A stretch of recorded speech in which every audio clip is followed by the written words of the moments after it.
주의 말씀을 살펴갈 때에 하나님께서 우리 모두에게 성령의 감화 감동하심을 하게 해주셔서 하나님의 말씀을 하나님의 말씀답게 알아듣는 은혜를 누리게 하옵소서. 우리가 듣고 싶은 대로가 아니라 하나님께서 본디 말씀하고 싶으신 그대로 우리가 이해할 수 있게 해주셔서 그 말씀을 따라 하나님의 선하신 뜻을 우리 가슴에 담으며 또한 그 말씀을 따라 하나님을 경외함으로 삶을 바라볼 수 있는 우리가 되게 하옵소서. 이 시간을 의탁드리오며 예수님 이름으로 기도합니다. 아멘. 날씨가 제법 아침 저녁이면 이제 가을이 좀 많이 느껴집니다. 우리 성도님 보시면 어떻게 가을이 좀 보일지 모르겠습니다. 우리 성도님에게 한번 그렇게 좀 말씀해 볼까요? 성도님에게도 가을이 보이십니다. 가을이 보이려면 색깔이 좀 어떻게 해야 될 것 같습니까? 네. 좀 색깔이 제대로 흑백보다는 이때 좀 울긋불긋했으면 좋겠습니다. 좀 안에만 있지 말고 밖에서 햇빛에 좀 걸리셔서 좀 밝게 되시고, 정 밝게 안 되시면 얼굴에 좀 홍조라도 좀 붙이고 오시고, 그래서 가을다운 또 우리 좀 되었으면 좋겠습니다. 오늘 우리가 좀 보실 말씀은요, 앞을 먼저 보시고 함께 좀 보시도록 하겠습니다. 오늘 우리가 보실 말씀은 늘 잘하는 말씀입니다. 본문 읽지 않아도 심지어 이 본문을 모르신다, 교회 다니신 분이 모르신다 그러면 조금 좀 곤란하죠. 그 정도 본문입니다. 이 본문에 가리켜서 22장 여기를 가리켜서 여호와 이레라 그렇게 기억하시는 분도 많죠. 그리고 또 아들 이삭을 바친 이 부분이 또 아브라함에게 최고의 하나님의 부분이니까 이 부분을 그렇게 기억하는 분도 있습니다. 근데 이 부분이 앞을 보시면 부엘세바에서부터 모리아까지입니다.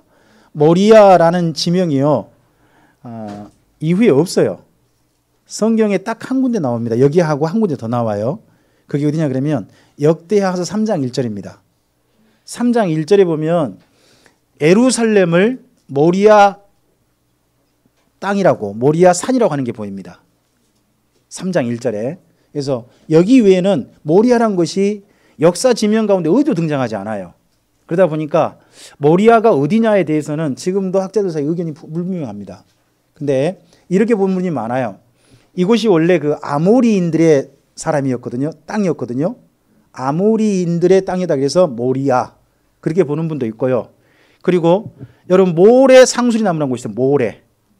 성경에 보면 모레. 그 모레하고 여기 모리아하고 같은 걸로 보는데 그렇게 보는 분도 있어요. 그건 다 어디냐 그러면 아모리인들의, 옛날 아모리인들의 땅이었어요. 그래서 모리아 그러면 아모리인들이 살았던 땅을 가리켜서 그렇게 부른 게 아니겠느냐 하는 분이 많아요. 이건 근데 누구도 확정할 수 없어요. 추정일 뿐이죠. 아무도 몰라요. 다만 성경에 확정된 부분이 있으니까 그 부분은 표시를 좀 해놓으셨으면 좋겠어요. 여러분 우리 먼저 1절 2절 읽어볼까요? 읽겠습니다. 그 일 후에 아브라함을 시험하시려고 그를 부르시되 아브라함아 하시니 그가 이르시되 내가 여기 있나이다. 여호와께서 이르시되 내 아들 내 사랑하는 독자 이삭을 데리고 모리아 땅으로 가서 내가 내게 일러준 한 산 거기서 그를 번제로 드리라 합니다. 여러분 그 중에 모리아 땅 있죠. 줄 그으시고 역대하 3장 1절이라고 써놓으시면 예루살렘에 성전을 짓는 자리를 가리켜서 모리아 산이라고 하는 게 보일 겁니다. 나중에 이제 보일 테니까 그럼 여기 갔겠구나 하고 이해할 수 있는 거죠. 그래서 오늘 우리가 좀 가볼 장소가요, 지금 현재는 그 이슬람 소원입니다. 앞을 좀 보실까요? 모리아 산이 어디냐 그러면 예루살렘에 있는 성전산을 가리켜서 모리아 산이라고 그럽니다. 예루살렘 전체가 시온산인데 그중에 성전이 있는 작은 언덕 같은 곳, 그곳을 가리켜서 모리아 산이라고 하는데 그 모리아 산에 바위가 있어요. 그 바위가 지금 저 이슬람 소원 안에 들어있어요. 이슬람 소원 안에 바닥에, 소원 안에 가보면 바닥에 저렇게 바위가, 큰 바위가 있는 거예요. 이 바위에서 어떻게 짐작하냐 그러면 이슬람인들은 이렇게 말합니다. 이곳에서 마호메트가 승천했다는 겁니다. 마호메트가 승천했다 그들은 주장을 해요. 그런데 이걸 성경과 연결해 보면 이곳에, 이 바위에서 아브라함이 자기 아들 이삭을 번제로 바치려고 했을 것이다. 그렇게 짐작합니다. 하나 더, 이 바위 위에다가 나중에 지성소를 지었다는 겁니다. 지성소. 그럼 뭐예요? 솔로몬 성전, 수룹바벨 성전 자리라는 겁니다. 그런 자리로 이곳을 기독교는 이해하고 있고 유대교도 그렇게 이해합니다. 그러나 이걸 이슬람교에서는 이곳을 뭐라고 주장한다고요? 마호메트가 승천했다. 그렇게 주장하는 곳이기도 합니다. 언제 한번 실제 가보고 싶지 않습니까? 여기 가려면 따로 예루살렘 성지와 별개로 따로 가야 되는 것 같습니다. 이 프로그램이 있지 않아요. 우리는 유대인들이 소속된 땅만 밟았지 실제로 가서 이곳은 따로 들어가 보지 못했습니다. 그러면 아마 이곳은 따로 서원에 가는 프로그램을 간다든지 그렇게 해서 갈 수 있는 건 모양입니다. 자, 그곳에 가서 번제를 드리러 갑니다. 근데 여러분 좀 이해를 좀 해보시죠. 먼저 2절에 재밌는 표현이 나옵니다. 여러분 2절에 내 아들 내 사랑하는 독자 이삭이란 말이 있지 않습니까? 먼저 이삭을 뭐라고 합니까? 내 아들. 그 말은 이해할 수 있죠. 근데 이삭이 뭐라고요? 내 사랑하는 뭐라고요? 여러분 독자 맞아요? 형 있잖아요. 이스마엘 있잖아요. 그런데 뭐라고 불러요? 왜 독자가 되죠? 근데? 쫓아냈어요. 앞서서 이스마엘 쫓아냈잖아요. 지난 21장에 쫓아냈잖아요. 그럼 이 집에는 한 명밖에 없어요. 그러면서 여러분 여기 자기 아들 이삭을 소개할 때 아브라함이 뭐라고 다른 사람한테 소개하는 것 같습니까? 내 사랑하는 아들이고 또 내 독자다. 이 말씀을 누가 들으신 것 같습니까? 하나님께 자꾸 들으시다가 네 사랑하는 네 아들 독자 이 표현을 그대로 이용하셔서 하나님께서 너 아들 좀 바쳐라 라고 이해하시는 것 같습니다. 여러분 조금만 더 생각해 보죠. 이 아들을 통해서 하나님께서 어떤 일을 하시겠다고 아브라함에게 약속하셨죠?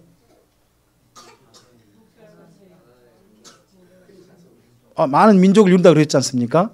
그러면 여기에 이때 이삭이 결혼을 했을까요? 안 했을까요? 아직 안 했잖아요. 리브가 안 데려왔어요. 그러면 결혼도 안 했는데 얘를 번제로 바치래요. 그럼 죽이란 이야기잖아요. 사람을. 그 당시엔 인신공양이 약간 있었어요. 사람을 신한테 바친 제사가 있긴 있었어요. 근데 여기 이삭을 바치라고 했을 때 그러면 아브라함이 뭐라고 할 수 있습니까? 하나님께. 하나님 잠시만요. 원래 이삭을 왜 주셨죠? 자손 주신다고 했는데 얘도 안 낳는데 얘를 바치라니요. 이렇게 여쭤볼 수도 있는 거잖아요. 아니에요? 여러분이라면 여쭤보시겠어요? 아니면 그냥 아무 말 않고 하실래요? 저 같아도 여쭤보겠어요. 저 같아도. 근데 이때 아브라함은요. 여쭤보지 않고 한단 말이죠. 이게 아브라함의 신앙의 저는 발전이라고 봅니다. 자, 아브라함이 이전에는요, 자기 스스로 겁을 냈죠. 많이 겁난 게 있었어요. 그죠? 그 땅에 살다 보니까 자기 아내 때문에 자기가 어떤 불이익을 당할까봐 늘 겁이 나서 실제 자기 이복 누이도 했지만 사라를 뭐라고 불러요? 여보라고 하지 않고 누이라고 하잖아요. 그렇게 살았던 아브라함이었어요. 근데 아브라함이 지난 이 가나안 땅에 와서 애굽 땅에 한번 가고 그 후에 삶을 살면서요. 누구에 대한 믿음이 이제 확실해진 것 같죠? 자기 나이 많은 노경에 자기 아내 경수도 끊기고 자기는 웃었어요. 아이를 주신다고 했을 때. 그랬는데 아이를 주신 분이 누구? 하나님이시라면 자기가 아들을 바쳐도 이 아들을 통해서 어떻게 하실 분? 여러분 이 믿음이 없으면 그런 하나님 말씀에 확신이 없으면 결코 이때 아브라함이 자기 자식을 바치려고 데려갈 수 없다고 좀 봅니다. 그래서 좀 이따 우리 좀 보실 말씀이 있습니다. 맨 먼저 이곳에 갔습니다. 부에엘세바에서부터 출발해가지고 여기 모리아산, 그러니까 예루살렘까지 가는 길이 총 3일 길이었답니다. 3일 길이었는데 먼저 산 밑에서 종들은 두고 그리고 자기 아들만 데려갑니다. 여러분 아들이 어느 정도 나이가 들었는지 좀 보입니다. 이때 이삭에게 뭘 지워요? 장작을 지우죠. 여러분 산 밑에서 산 올라가는 것도 쉽지 않아요. 예루살렘 좀 밑에서 올라가는 게 보통 800m 이상 가야 되거든요. 근데 그 길을 올라가는 거예요. 만약 여리고에서 올라갔다면 1000m를 올라가야 돼요. 근데 그쪽 길이는 아닐 수도 있습니다. 딴 길로 갈 수도 있어요. 그 길로 올라갔는데 짐을 지고 가요. 장작짐을. 1000m를. 여러분, 그러면 이삭이 신체가 어느 정도라는 이야기죠? 아버지는 무거우니까 뭐만 들고? 칼하고 불만 들고 아들은 장작을 지고 올라가는 거 아니에요? 그죠? 올라갑니다. 그 올라갈 때 그러면 이삭이 굉장히 어느 정도 신체 건강했을 것 같습니다. 근데 건강했는데요. 여러분 여기 말씀에서 이삭이 아버지에게 반항했다는 흔적, 죽이려고 했을 때 그런 이야기 있습니까? 없습니까? 송종아, 아빠가 너를 만약에 하나님 명령이다 하고 너를 눕혀놓고 칼을 들어서 너의 심장을 찌르려고 하면 너는 아빠를 말릴래? 아니면 그냥 가만히 있을래?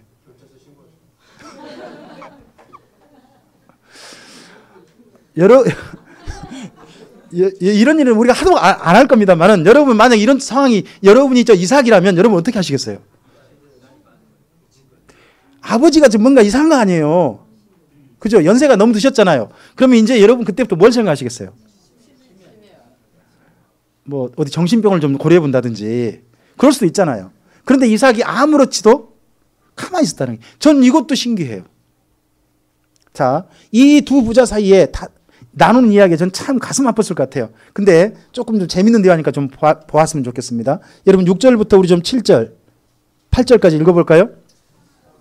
아브라함이 이에 번제나무를 가져다가 그의 아들 이삭에게 지우고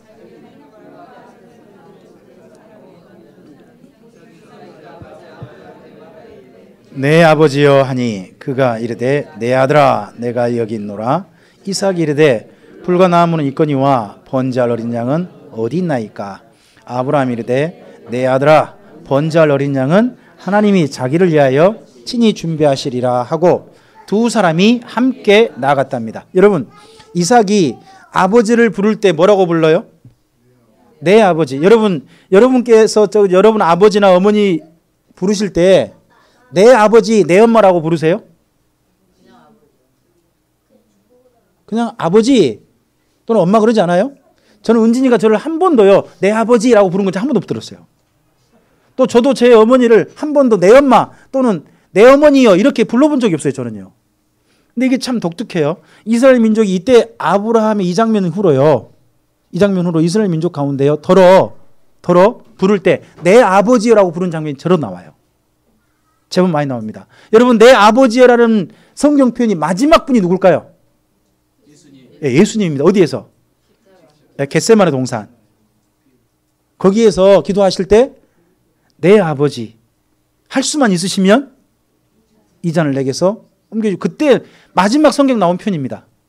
근데 그 이전에 내 아버지라는 표현을 처음 썼던 사람이 누구냐 그러면 여기 이삭이 됩니다. 여러분 묘한 유비가 있어요. 이삭이 출발했던 내 아버지라는 말을 마지막 쓰신 분이 누구? 예수님이랑도 또 묘해요. 그래서 이삭이 누구의 그림자가 나중에 되신다는 거예요? 십자가에 달리신 예수님의 그림자라는 거죠. 여러분 여기 아버지가 그대로 데려 올라가면서 내 아들아 그렇게 말하는 것도 좀 독특하기도 하고 근데 아브라함이 했던 말이 여러분 저는 이게 어마어마한 믿음이라고 생각해요. 8절에 번제할 어린 양은 하나님이 자기를 위하여 어떻게 준비하실 것이다?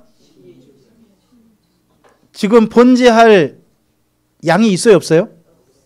번제할 뭐를? 이삭이잖아요. 근데 원래 번제는 뭘로 바친다는 거예요? 양이다. 근데 하나님은 분명히 뭘로 바치라고 했는데 그럼 이건요 아브라함이 믿음이 있거나 거짓말하고 둘 중 하나예요. 그렇죠? 자식을 위해서 너를 바쳐야 한다는 말을 못했거나 아니면 뭐예요? 다른 믿음이 있거나 둘 중 하나잖아요. 아니에요? 거짓말한 걸까요? 믿음일까요? 저는 여기 믿음이라고 봅니다. 저는 그렇게 봅니다. 참고 구절 좀 써놓겠습니다. 히브리서 11장 17절부터 19절. 그 어린 양에 대해서 이걸 이삭이라 봤는지 어떻게 봤는지 모르지만 우리 여기 말씀 써놓으시고 한번 가보십시다. 히브리서 11장 17절에 19절. 이때 분명히 아브라함은 이때 이삭을 죽이려고 그러죠. 죽이려고 하지 않습니까? 그랬는데 그에 대해서 히브리서는 이렇게 해석을 하고 있습니다. 나중에 그의 행동에 대해서 17절부터 11장 히브리서 읽어볼까요? 아브라함은 시험을 받을 때에 믿음으로 이삭을 드렸으니 그는 약속들을 받은 자로되 그 외아들이 독생자죠. 독자. 계속요. 그에게 이미 말씀하시기를 내 자손이라 칭할 자는 이삭으로 말미암으리라 하셨습니다. 겐도요. 그가 하나님이 능히 이삭을요 죽은 자 가운데서 다시 살리실 줄로 생각한지라 비유컨대 그를. 그러면요 이 말씀대로 본다면요 나중에 신약성은 뭐라고 해석했냐 그러면요 이삭은 재물이다 아니다. 실제는 아니라는 겁니다. 번제 재물은 그럼 따로 있다는 이야기가 됩니다. 그러니까 제가 이 말씀에 대해서 맨 처음에는 그냥 거짓말이라는 생각만 했거든요. 근데 앞서 이 두 말씀 비교해 보다 보니까 신약에서 해석한 분들에 의하면 아브라함이 이때 갈증할 때 분명히 하나님 번제로 바치라고 그러잖아요. 그럼 번제로 바칠 뭔가는 따로 준비하셨을 것이다. 지금 아브라함이 친히 준비한 거 있죠. 아브라함이 직접 준비한 건 뭐예요? 이삭이잖아요. 근데 아브라함은 뭘 기대해요? 하나님이 친히 준비하실 양. 거기 창세기 이렇게 말씀하죠. 하나님이 친히 준비하실 것이다. 자기가 준비한 게 아니라 하나님이 준비하실 것이다. 여러분 이게 우리의 마지막 시험인 거예요. 가장 어려워요. 성경 읽어보면 어떤 하나님께서 시험하신다 할 때는요 유혹을 두고 한 말이 아니에요. 시련을 두고 한 말이 아닙니다. 우리는 보통 어떤 어려운 일 당하면 그걸 뭘 받았다고 생각해요? 누구한테 시험 받았다? 하나님이 나를? 여러분 그것은 하나님이 시험하지 않습니다. 야고보서에서 말씀합니다. 어려움이라든지 유혹은요 하나님이 우리에게 주시는 시험이 아니라는 겁니다. 그런 시험은 하지 않으신다. 그건 뭐예요? 그건 마귀를 통해 할 수 있도록 허용하신 거예요. 허용. 그걸 가리켜서 성경이 이렇게 말합니다. temptation. 그 시험을 가리켜서 뭐라고 한다고요? temptation. 그건 temptation이에요. 근데 여기 창세기 22장에서 말씀하신 시험은 달라요. 다른 시험이에요. 테스트예요. 하나님께서요 성경을 읽어보면 딱 두 사람 시험하셨어요. 하나님이 시험하셨단 말은 뭔 말이라고요? 테스트예요. 하나님은 템프테이션 하지 않으세요. 다만 마귀가 그렇게 해볼 수 있도록 뭐 하신다고요? 허용하시는 거예요. 그러니까 우리한테 직접적으로 시련이라든지 어떤 걸 가지고 유혹하고 고민하게 만드는 존재는 누구다? 마귀다. 마귀를 사용하시는 분 누구? 하나님이시다. 그러니까 신약성은 이렇게 말씀해요. 우리가 시험, 그런 템프테이션 당할 때 능히 감당하게 하시고 또 그런 일 당할 쯤에 피할 길을 내사 길을 감당하게 하신 분이 누구시다? 하나님이시다. 말씀하시는 거예요. 그런 템프테이션은 마귀를 통해서 허용하신 것이기 때문에 성도들이 감당할 수준에서 주시는 거라고 좀 믿습니다. 심지어요, 어떤 시험은요, 어떤 유혹은 죽을 수도 있어요. 죽어야 할 수도 있어요. 목숨을 내야 할 수도 있어요. 그것마저도 유혹일 수도 있어요. 하지만 어떤 사람에겐요, 그 죽음마저도 감당할 수 있게 하실 거예요. 그게 성경의 말씀이에요.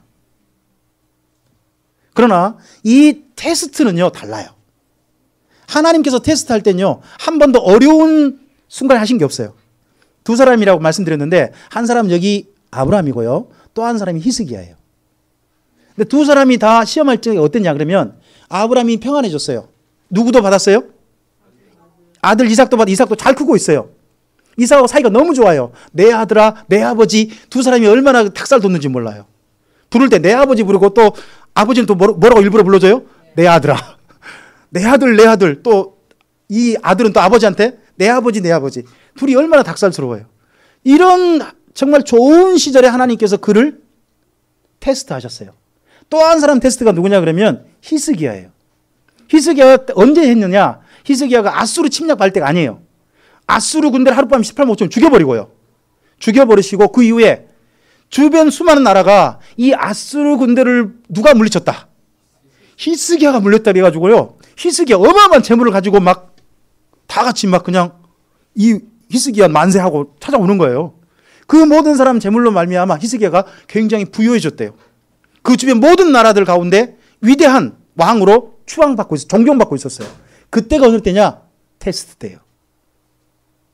제가 성경 읽어본 결과 저는 그렇게 생각합니다. 하나님은요 어려운 지경에서 테스트한 적이 없으세요. 이미 성도가 풍성한 삶을 누리고요. 삶을 여유롭게 누리고 많은 이미 어떻게 보면 고민도 다 끝나버리고 그러한 지경에 서서 진짜 테스트 할 만할 때 그때 하시는 게 뭐? 여기 창세기 22장의 테스트예요. 한번 따라서 해볼까요? 하나님께서는 아무나 테스트하지 않으십니다. 여러분 자격이 있으셔야 돼요. 아브라함 정도 이 정도 와야 우리가 비로소 테스트 받는 거예요. 그러니까 좀 어려운 일 당했을 때 여러분 그것 때문에 하나님께서 나를 테스트하신 거 아니에요. 테스트 아니에요. 뭐예요? 마귀를 통해서 템프테이션 하시는 것을 뭐 한 거예요? 템프테이션 하도록 허용하신 것뿐이에요. 그건 하나님이 하신 거 아니란 말이죠. 우리가 이 부분을 정확하게 이해하시고 삶을 갔으면 좋겠습니다. 여러분 혹시 여기까지 걸어오시면서 하나님께서 여러분을 테스트하신 것 같으셨습니까? 그런 경우가 있으셨습니까? 저는 있는 성도들이 우리 참빛교회 성도들 중에 나왔으면 좋겠습니다. 만약 이 시험에 합격하면 어떻게 될까요? 이 테스트에 합격하면 여러분 23장 1절 보실까요? 24장 1절 24장 1절 테스트 후입니다. 읽어보시죠.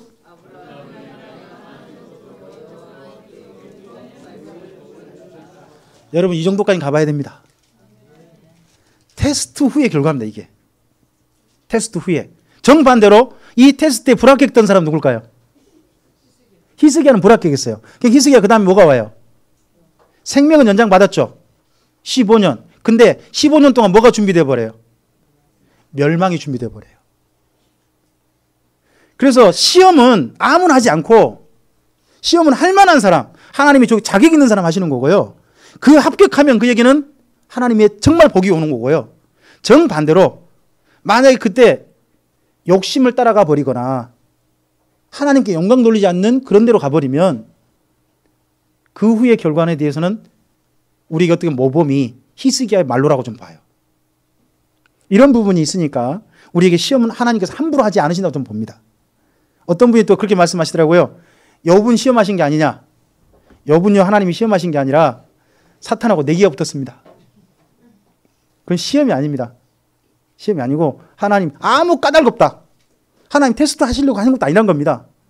근데 누가 들쑥이니까 사탄이 괜히 하나님께서 사탄에게 자랑 한번 했어요. 누구를? 그러니까요 여러분 하나님이 우리를 자랑 안 해주시는 게 좋아요. 차라리 누구한테는? 여러분 사탄이 왜 모든 사람을 다 미혹할까요? 그렇죠. 누가 택함 받는지 모른단 말이에요. 사탄은. 여러분 맨 처음에 굉장히 신앙이 좋아 보이는 사람이 있었어요. 초기 기독교에. 성령 충만하고요. 그리고 실력도 있고 굉장한 사람으로 보였어요. 그래서 교회에서 이 사람을 7 안수자 중에 한 명을 세웠어요.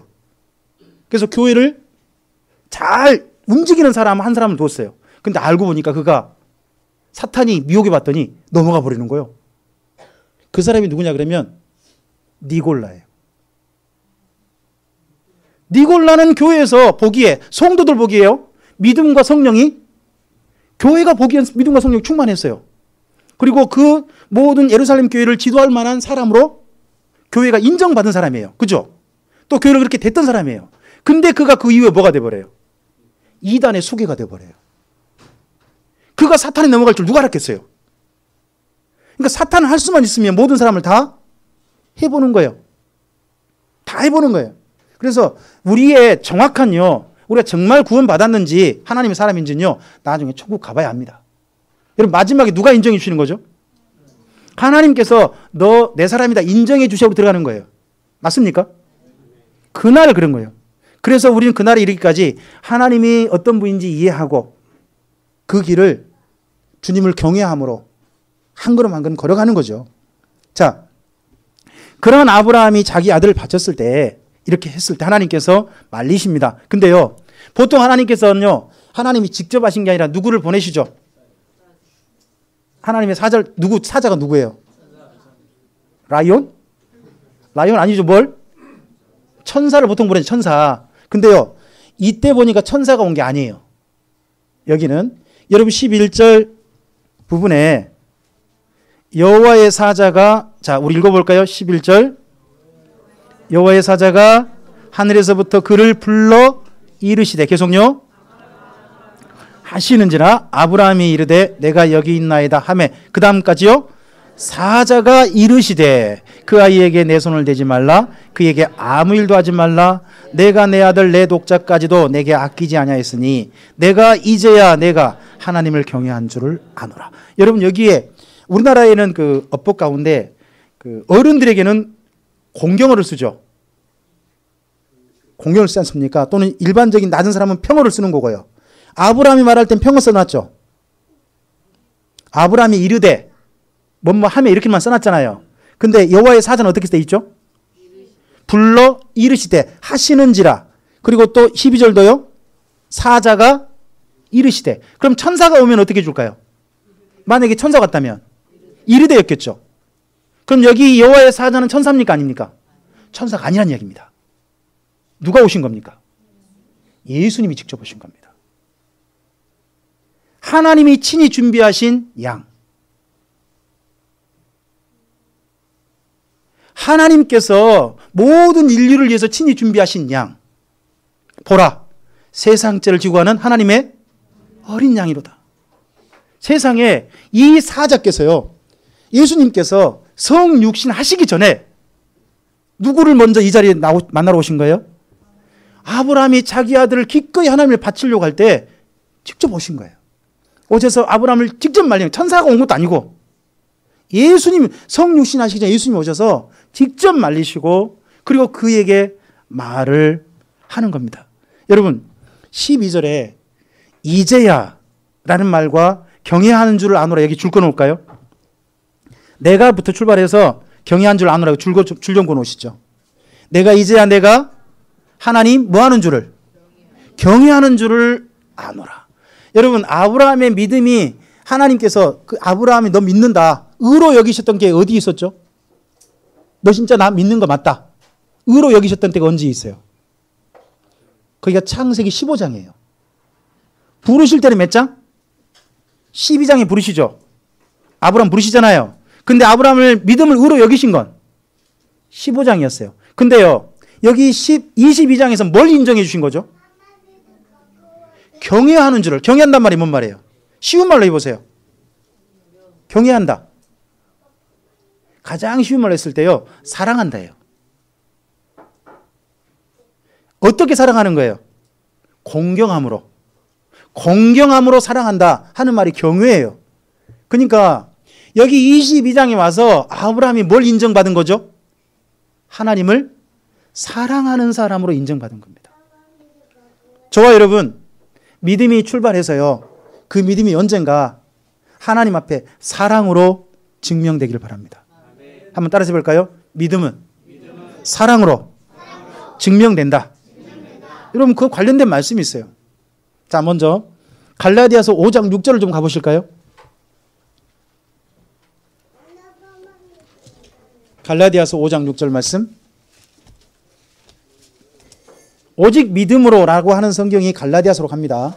근데 그 갈라디아서에서요, 바울이 이것만이 진짜 믿음이다 라고 말을 합니다. 6절 읽어볼까요? 5장 6절. 그리스도 예수 안에서는 할래나 무할래나 효력이 없을 때 뭐가? 사랑으로서 역사하는 믿음뿐이니라. 여기 역사한단 말이요, 일한다예요. 행한다. 그러니까 어떤 믿음이 효력이 있다? 사랑으로서 일하는, 사랑으로서 행하는 믿음이 진짜 믿음이라는 이야기입니다. 그럼 믿는다 그러면서 사랑이 없다면요? 사랑의 실천이 없다면 그건 그에 대해서 이야기하는 것이 야고보서 2장이에요. 자, 우리 야고보서 2장을 좀 가볼까요? 야고보서 2장 우리 21절을 좀 보시겠습니다. 아브라함의 경우를 들어서 야고보가 이야기합니다. 2장 21절부터 좀 읽어보겠습니다. 읽어보시죠. 제단을 바칠 때에 행함으로 의롭다 하심을 받은 것이 아니냐. 계속요. 내가 보거니와 믿음이 그의 행함과 함께 일하고 행함으로 믿음이 온전하게 되었느니라. 계속요. 이에 성경에 이른바 아브라함이 하나님을 믿으니 이것을 의로 여기셨다는 말씀이 이루어졌고, 그 다음요.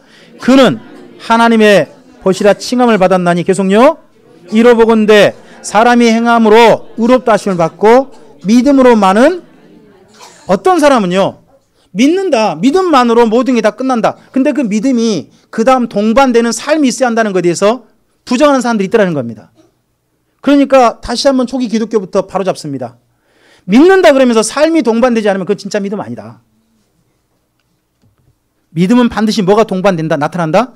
삶이 나타난다. 그 삶을 증명한 분이 누구다? 예로 든 분이 누구예요? 아브라함. 여기 창세기 22장을 가지고 증명하는 거예요. 그러므로 우리에게 진짜 믿음이 있느냐 없느냐는 증명되는 게 뭐냐? 사랑하고 있느냐 아니냐예요.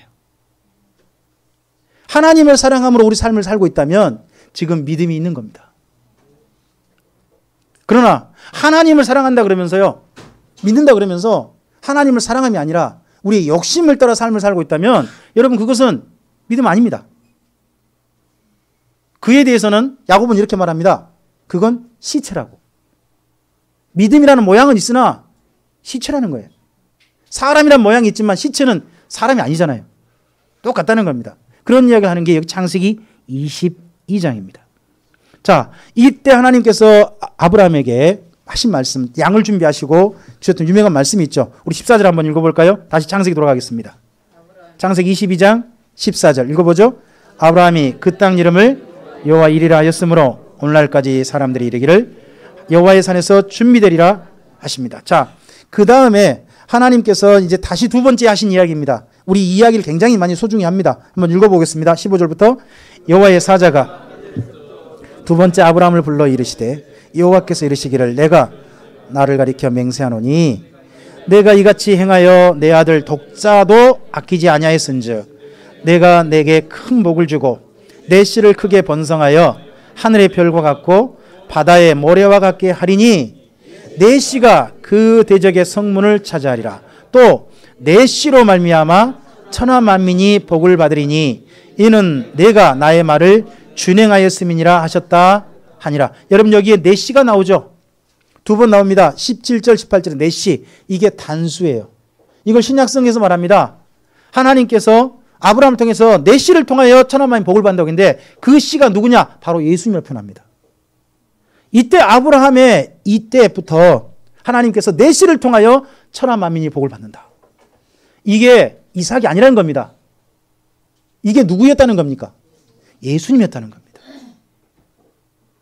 이삭을 통해서 그 천하 만민이 복을 받지는 않았습니다. 나중에 예수님을 통해 이게 다 이루어지게 됩니다. 한 사람, 그분이 아브라함을 통해 주어질 것이 약속된 겁니다. 여러분, 그 한 분이, 그 한 씨가 지금 누구를 찾아왔습니까?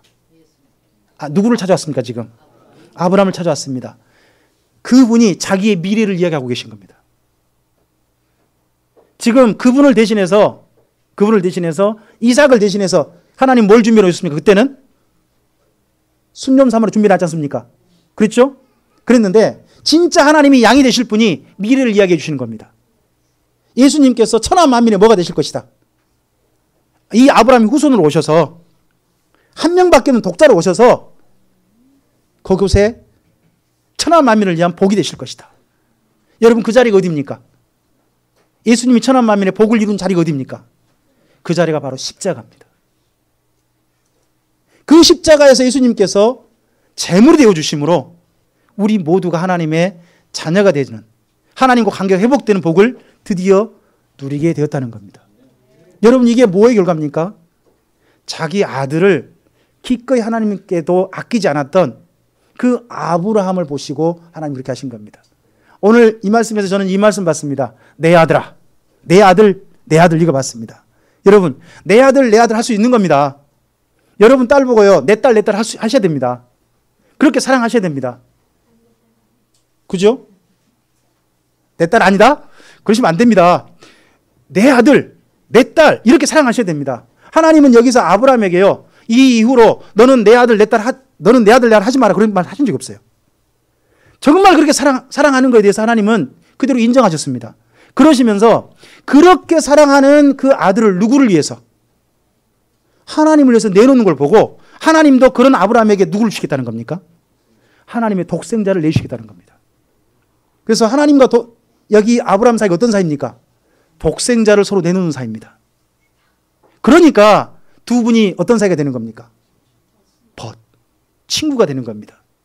오늘 이 말씀에서 내 아들이 있습니다. 여러분 근데 이후에 아브라함을 하나님 뭐라고 부르십니까? 나의 친구. 그렇게 부르셨습니다. 오늘 그래서 우리가 찬양을 일부러 제가 찬송가 92장을 택했습니다. 나의 친구 되신 예수님. 예수님께서요. 우리를 보고 우리를 두고 그렇게 말씀하셨으면 좋겠습니다. 너는 내 친구다. 아브라함을 두고 하나님께서 너는 내 친구다 하셨던 것처럼 우리를 두고 예수님께서 말씀하시기를 너는 내 친구다 할 수 있는 삶으로 우리가 주 앞에 서게 되기를 주님의 이름으로 축복합니다. 우리 먼저 성도님에게 한번 그렇게 우리 자신을 한번 부끄럽지만 그렇게 좀 이야기 좀 해봤으면 좋겠습니다. 제가 성도님의 친구가 되어드리고 싶습니다.